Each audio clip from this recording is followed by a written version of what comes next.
네, 안녕하십니까. 공개 최고위원회를 시작하기에 앞서서 더불어민주당 지도부의 긴급 재난지원금 기부 행사를 진행하겠습니다. 전 국민에게 100% 지급되는 긴급 재난지원금이 오늘 오전 7시부터 지급 신청이 시작됩니다. 지난주 목요일 문재인 대통령께서도 전액 기부 의사를 밝히셨는데요.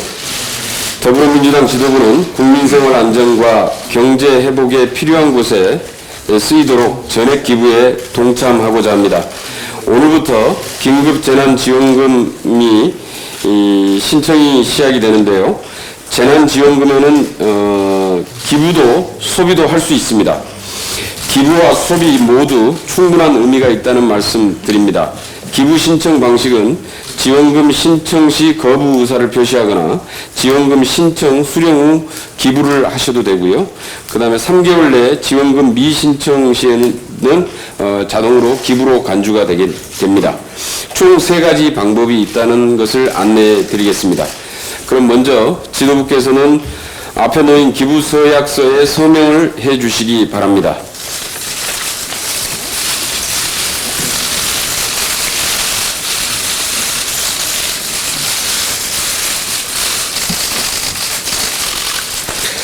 예, 서명을 마치신 분들은 서약서를 들고 일어서 주시기 바랍니다.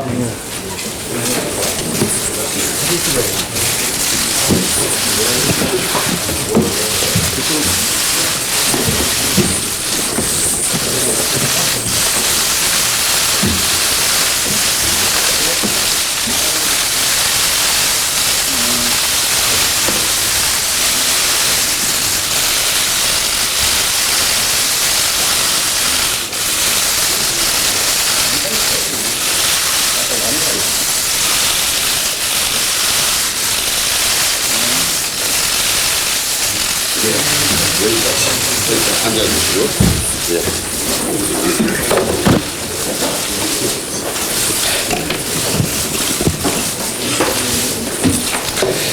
예, 바로 이어서 이해찬 당대표의 속개 선언으로 제241차 최고위원회의를 속개하겠습니다.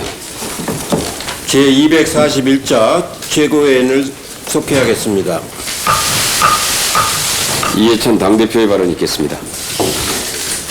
지난 연휴 주말 동안 유흥시설의 집단 감염으로 지역 감염자가 증가하였고 2차 감염도 이어져 정부와 국민의 우려가 큽니다. 집단 유흥시설에서 신규 확진자가 다수 발생하였기 때문에 그간 밤낮 없이 헌신했던 방역 의료 관계자들과 자가 방역 거리 두기를 실천해온 많은 국민들이 허탈해 하실 것입니다. 아울러 생활방역으로 전환되었고 내주에 학교 등교를 앞둔 시기인지라 걱정도 매우 크시하고 생각합니다. 코로나19와의 전쟁은 올해 내내 이어질 장기전이며 그 후의 경제위기 극복까지 오랜 인내가 필요한 사안입니다. 아울러 집단 감염이 발생한 특정 집단, 지역, 세대에 대한 비난과 혐오는 이 전쟁에서 결코 승리할 수가 없습니다. 코로나에 대항하는 우리의 가장 큰 무기는 서로에 대한 관용과 신뢰와 이해이며 서로를 먼저 생각하는 희생과 통합입니다. 관련 유흥시설을 이용하신 분들과 주변 지인들은 지금이라도 바로 검사장으로 와주시기 바랍니다. 그것이 여러분의 임무입니다. 정부는 개인정보를 강력히 준수할 것이며 만일에 자진해서 오시지 않는다면 반드시 찾아갈 수밖에 없습니다. 국민들께서는 나의 즐거움이 이웃에게 위험이 되지 않도록 더욱 자기 방역에 힘써 주시기 바랍니다. 당정은 감염 고위험군과 시설의 관리 상황을 다시 한번 점검하고 앞으로 과하다 싶을 정도로 선제적인 대응을 해나가도록 하겠습니다. 더불어민주당과 더불어시민당은 국민께 약속한 대로 이번 주에 양당 통합을 완료하도록 하겠습니다. 지난주 민주당원들은 전당원 투표에서 84.1%의 압도적인 찬성으로 양당의 합당을 지지해 주셨습니다. 민주당은 내일 제3차 중앙회의를 개최해서 더불어시민당과 합당을 결의하고 수임기관으로 최고위원회를 지정할 예정입니다. 모레 더불어민주당과 더불어시민당의 최고위원들이 합당 수임기구 합동회의를 열어 양당 합당을 마무리하도록 하겠습니다. 아울러 21대 개원 준비도 진행하겠습니다. 미래통합당도 새로운 원내대표를 선출했으니 꼼수 교섭단체 같은 부끄러운 일만 없다면 코로나 극복과 경제위기 대응, 일하는 국회, 국가개혁을 추진할 21대 국회의 정상적인 출범을 위해 함께 논의하고 협력할 것입니다. 민주당은 21대 국회를 비상한 강으로 차근차근히 준비하고 있습니다. 야당도 코로나19 방역과 경제위기로 힘드신 국민들을 생각해서 국민을 위로하는 정치, 국민들에게 희망을 전하는 국회 개헌을 민주당과 함께 준비해 주시기를 다시 한번 당부의 말씀을 드립니다. 이상입니다. 다음은 김태년 원내대표의 발언이 있겠습니다. 어제 문재인 대통령께서 취임 3주년을 맞이해서 국민들께 특별 연설을 했습니다. 저는 이 특별 연설에서 대통령의 국난 극복에 대한 절박한 의지와 또 한편 이 위기를 기회로 만들겠다고 하는 자신감을 보았습니다. 얼마나 큰 경제적 위기의 파고가 밀려올지 지금 알 수 없는 상황입니다. 방역 역시 아직 끝나지 않았습니다. 이 모든 것을 이겨내는 것이 정부의 힘만으로는 안 됩니다. 위기를 기회로 만들어낼 자신감, 경제위기 극복과 도약의 비전, 그 모든 것은 국회가 제 역할을 해야만 가능합니다. 우리가 방역에서도 보았듯이 우리 국민은 연대와 헌신 그리고 배려 속에서 어떤 어려움이 오더라도 함께 이겨낼 의지와 준비가 되어 있습니다. 우리 국회도 우리 정치도 국민의 삶을 지켜내겠다는 절박한 의지로 코로나19 국난 극복에 필요한 입법과 제도 개선에 적극적으로 나서야 하겠습니다.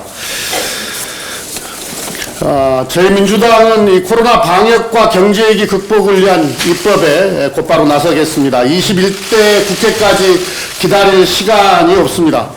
처리할 수 있는 법안들은 최대한 20대 국회에서 매듭 지어야 합니다. 첫째로 방역망 강화를 위한 입법입니다. 질병관리본부 승격과 독수차관제 도입을 위해 정부조직법을 개정해야 합니다. 질병관리본부의 청승격은 야당도 총선에서 공약했고 이미 법안도 발의된 상태입니다. 또한 공공의대 설립법을 처리해서 의료 공공성을 강화하고 출입국관리법과 학교보건법을 개정해서 방역망을 더욱더 촘촘하게 정비해야 합니다. 둘째, 사회안전망 강화를 위한 입법이 필요합니다. 고용보험의 획기적 확대와 국민취업제도 시행을 위해 고용보험법, 구직자 취업 촉진법 등이 필수적입니다. 오늘 한노위 고용노동소위 심사에서 통 큰 합의가 이루어지기를 기대합니다.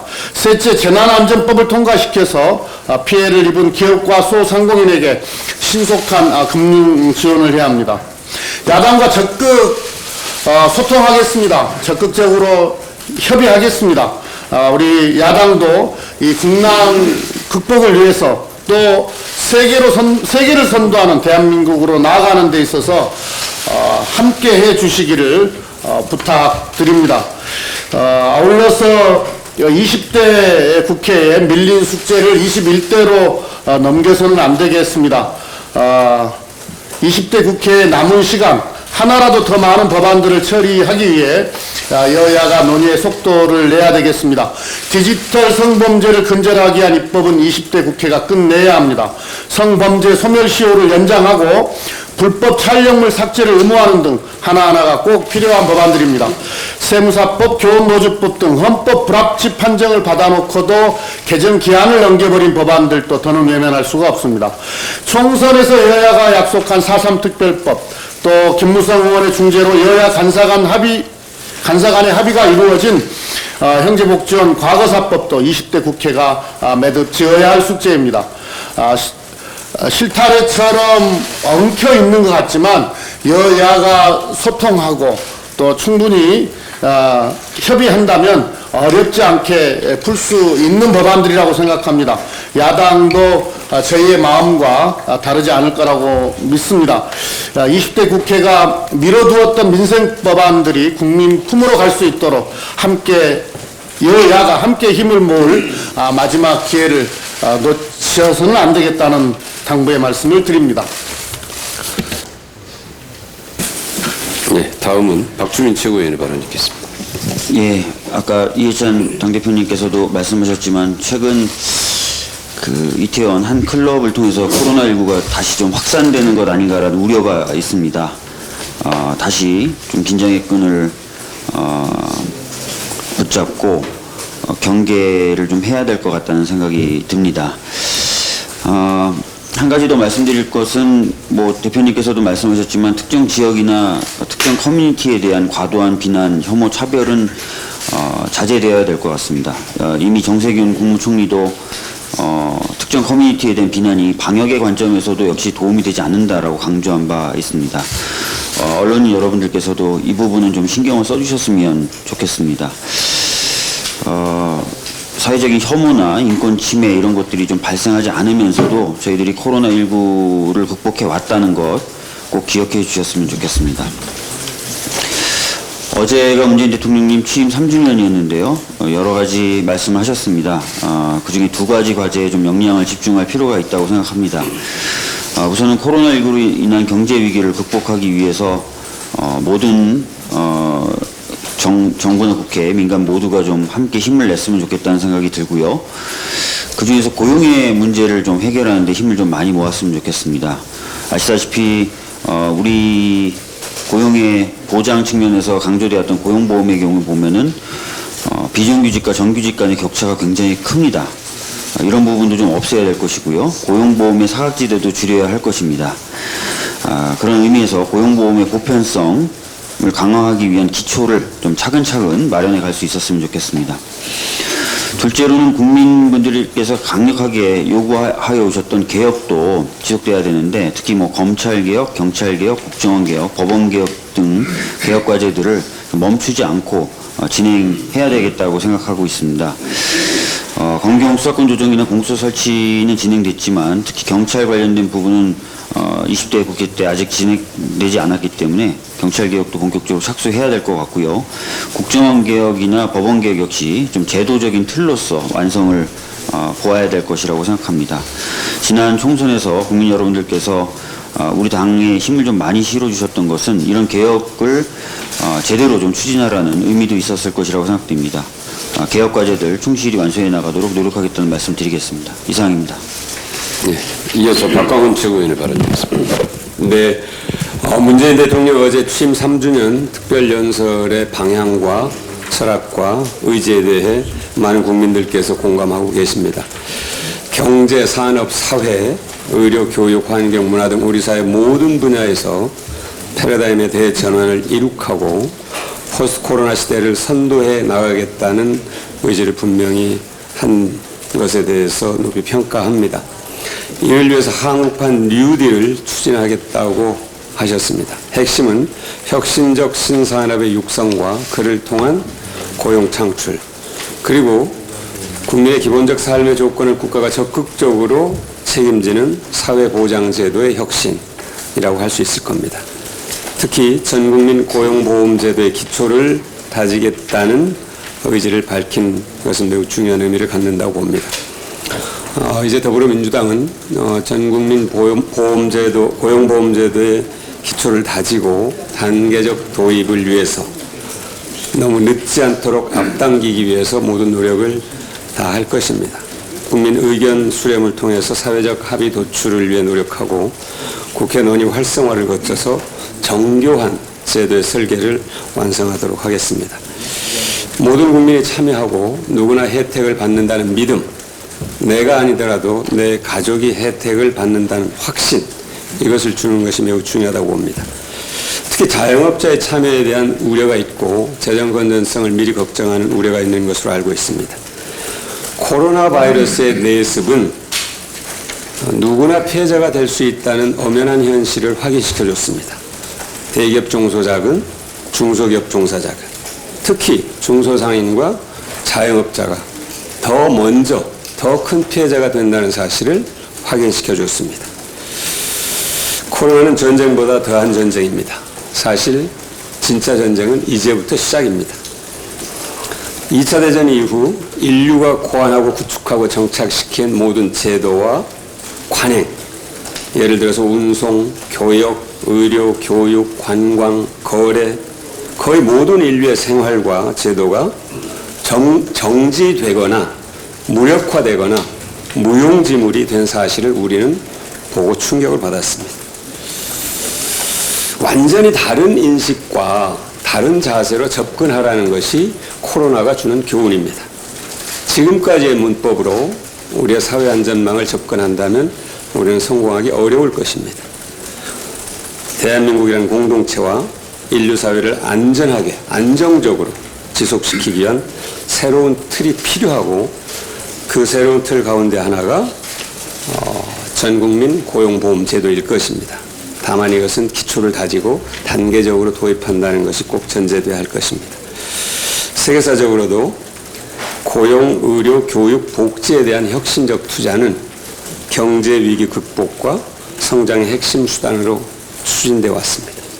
사정이 좋거나 더 잘 사는 나라에서 먼저 시작된 것은 꼭 아닙니다. 영국 2차 대전 이후 공적연금과 전국민 의료보장, 무상교육과 완전고용, 고용수당 등의 내용을 담은 비버리지 보고서를 국가 방향으로 채택했습니다. 미국도 대공황을 거치면서 공정경제를 강화하면서 사회보장제도를 획기적으로 강화하는 뉴딜 정책을 추진했습니다. 문재인 대통령이 밝힌 고용보험제도 확충은 국가의 역할을 이 시점에서 가장 간절하게 표시하는 것으로 이해합니다. 한 가지 더 말씀드리겠습니다. 국민연금이 한국형 뉴딜에 기여하는 방안이 있습니다. 어느 때보다 중요한 시기입니다. 국민연금이 일자리를 지키고 일자리를 창출하는 기업에 대해서 적극적인 투자를 하는 것, 이것이 국민연금을 내는 국민들을 보호하는 길이고, 둘째는 국민연금 기금의 지속 가능성을 확보하는 길입니다. 이와 함께 국민연금이 자영업자에 대한 지원과 중소벤처기업에 대한 적극적인 투자를 검토해야 할 때입니다. 자영업자들이 협동조합을 만들어서 지역경제에 기여하는 사례가 많이 있습니다. 국민연금이 재무적 조합원으로 참여하거나 대부 사업을 통해 지원한다면 자영업자와 지역경제를 보호하는 데 앞장서는 일이 될 것입니다.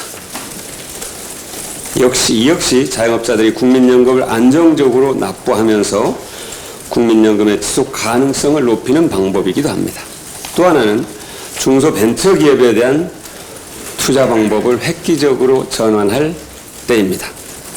스웨덴은 연기금 내 중소벤처 전용 투자 펀드인 AP6를 따로 운영해서 벤처 산업 발전에 기여했을 뿐만 아니라 일자리 창출에도 기여했습니다.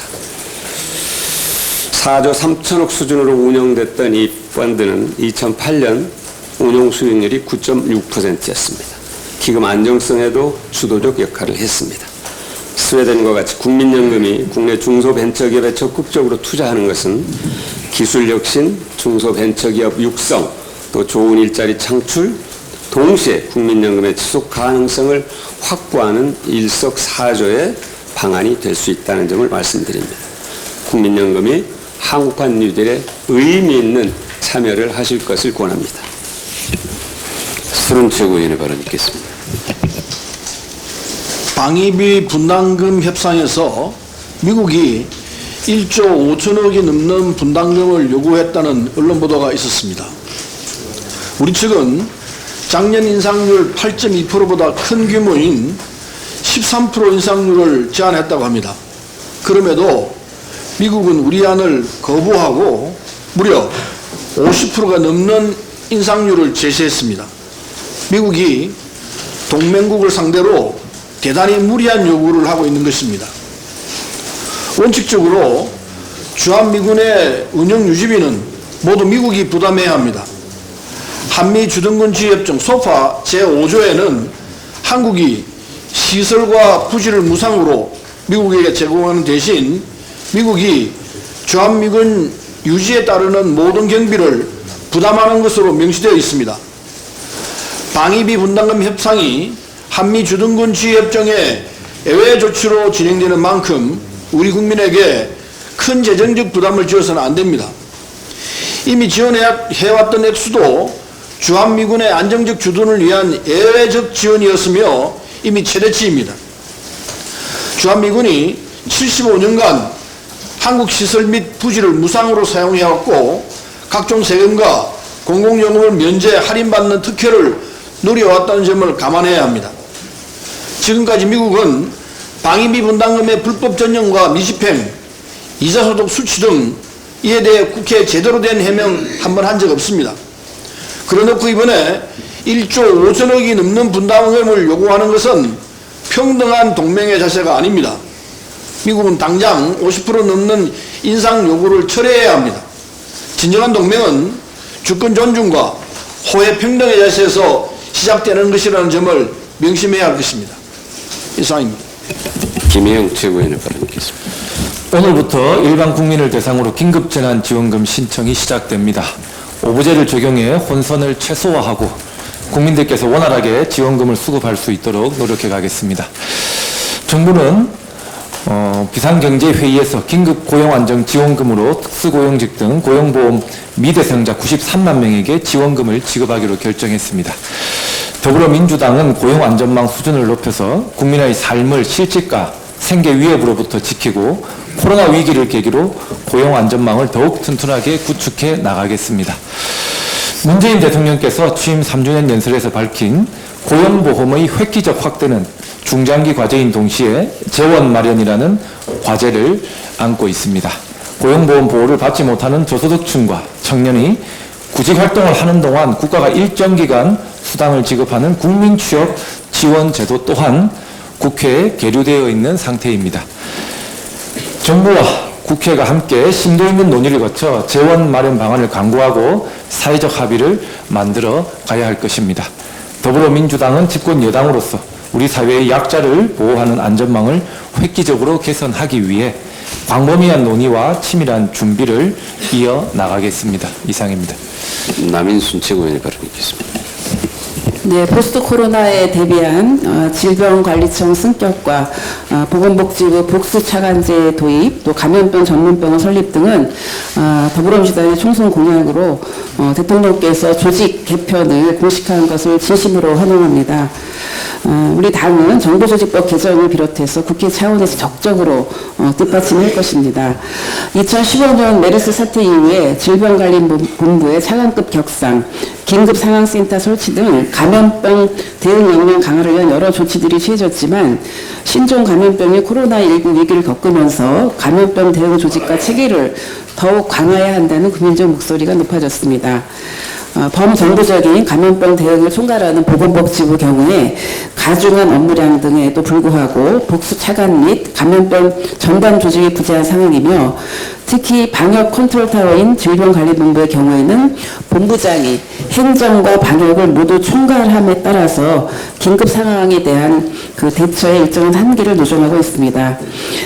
더불어민주당은 문재인 정부와 함께 질병관리본부를 보건복지부의 독립예청인 질병관리청으로 승격시켜서 전문성과 독립성을 강화하고 위상과 역할을 크게 강화하겠습니다. 또한 복지부의 보건의료 분야를 전담하는 복수차관을 신설해서 보건의료 정책과 공중보건위기 대응 역량을 대폭 강화해 나가겠습니다. 그리고 열악한 공공의료 및 지역의료 기반을 획기적으로 확충을 하겠습니다. 문재인 대통령께서도 말씀하셨듯이 치료제와 백신이 개발되기 전까지는 코로나 위기는 끝나지 않았고 더 큰 도전이 남아 있습니다. 전문가들은 코로나19 사태의 장기화 및 제2차 대유행에 대비해야 한다고 강조하고 있습니다. 서울 이태원 클럽발 코로나19 집단 감염이 확산되고 지역사회 전파가 크게 우려되고 있습니다. 그 확진자가 다녀간 이태원동의 그 5개 클럽과 노년동 블랙 수면 방문자들께서는 외출을 자제하고 증상 발병 여부와 관계없이 모두 코로나 감염 검사에 적극 협조해서 조기 발견하는 것이 무엇보다 중요합니다. 또 해당 클럽을 이용한 분들께서 신변 노출을 꺼리는 국민들도 있는 만큼 방역 당국은 확진자 동선 공개 등과 관련한 개인의 신상 정보가 드러나지 않도록 세심하게 배려하고 개인 정보와 인권을 최대한 보호해야 할 것입니다. 코로나19와 관련해서 그 사회적 거리두기에서 생활 방역으로 전환했는데 아직도 여러 가지 위험이 여전한 만큼 안심할 수 없기 때문에 상황이 다시 나빠지면 사회적 거리두기로 전환할 수 있다는 점을 잊지 말아야 할 것입니다. 이상입니다. 이영석 최고위원의 발언 듣겠습니다.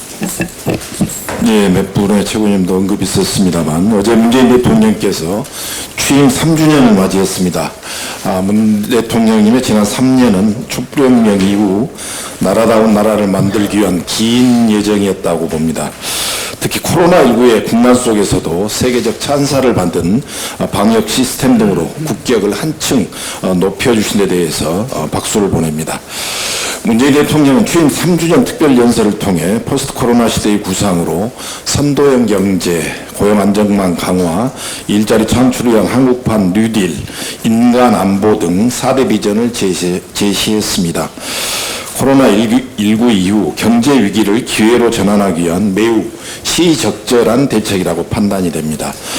하지만 손뼉도 마주쳐야 소리가 나듯이 대통령께서 제시한 포스트 코로나 시대의 국난 극복을 위해서는 어느 때보다 국회의 역할 또한 중요하다고 봅니다.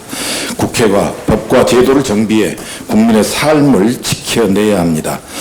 21대 국회가 정부, 국민과 하나 되어 위기 극복의 역할을 다함으로써 국민의 사랑과 신뢰를 받는 일하는 국회로 거듭나야 할 때입니다. 이상입니다. 예, 이상 모두 발언을 마치고 회의를 비공개로 전환하겠습니다. 언론인 여러분들의 협조를 부탁드립니다.